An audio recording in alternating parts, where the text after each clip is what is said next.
बेटा आप यहाँ से उठ के इस साइड पे आ जाएं, मैं यहाँ से सफाई कर लूँ। आपको पता ना मैं गेम खेल रही हूँ, मैं नहीं उठ सकती। मगर बेटा आप मुझे बेटा ना कहें, आप कामल हैं तो मैं आपकी बेटी नहीं हूँ। शैनू, बुरी बात बेटा, इधर आओ मेरी बात सुनो। सुनो बेटा, पहली बात ये कि नजमा आंटी आपसे बड़ी हैं और वो हमारे घर हमारी हेल्प के लिए आती हैं। अगर वो हमारे घर काम ना करें और कूड़ा जमा हो जाए हर तरफ, आपको अच्छा लगेगा?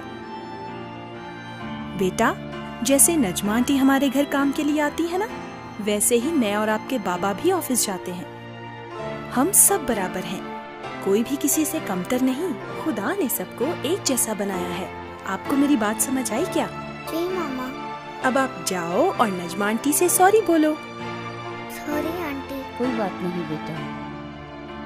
अपने बच्चों की अच्छी तालीम के साथ साथ उनकी अच्छी तरबियत भी करें ताकि एक अच्छे मुआशरे की तकमील हो।